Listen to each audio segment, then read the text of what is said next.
Ćao dragi moji, moje ime je Marina Javorčić, imam Facebook stranicu Marina Lift i ambasador sam Iron Heart festivala za 2017. godinu.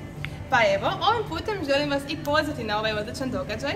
Naime, radi se o sportskom događaju gdje tražimo najspremnijeg sportaša iz muške i ženske kategorije za ovu godinu.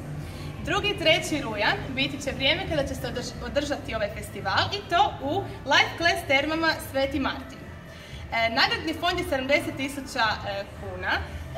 Prva 3 mjesta u muškoj i ženskoj kategoriji dobiti će izuzetno vrijedne nagrade, a tražimo najspremnijeg u 6 kategorija, od kojih su jedna bench press, deadlift, tire flip, izdržaj, zgib i bench press, to sam ja mislim već rekla, nešto mi fali.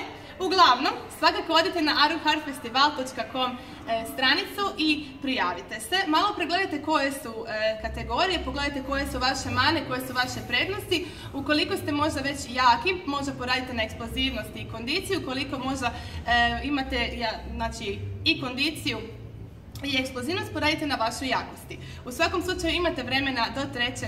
i 2. rujna. Mi se svakako vidimo u termama, jedva čekam. Da, još nešto što moram spomenuti, znači 2. rujna mi ambasadori ćemo imati naše seminare, a 3. će se održati taj sportski događaj, tako da evo, mislim da će biti izuzetno zanimljivo.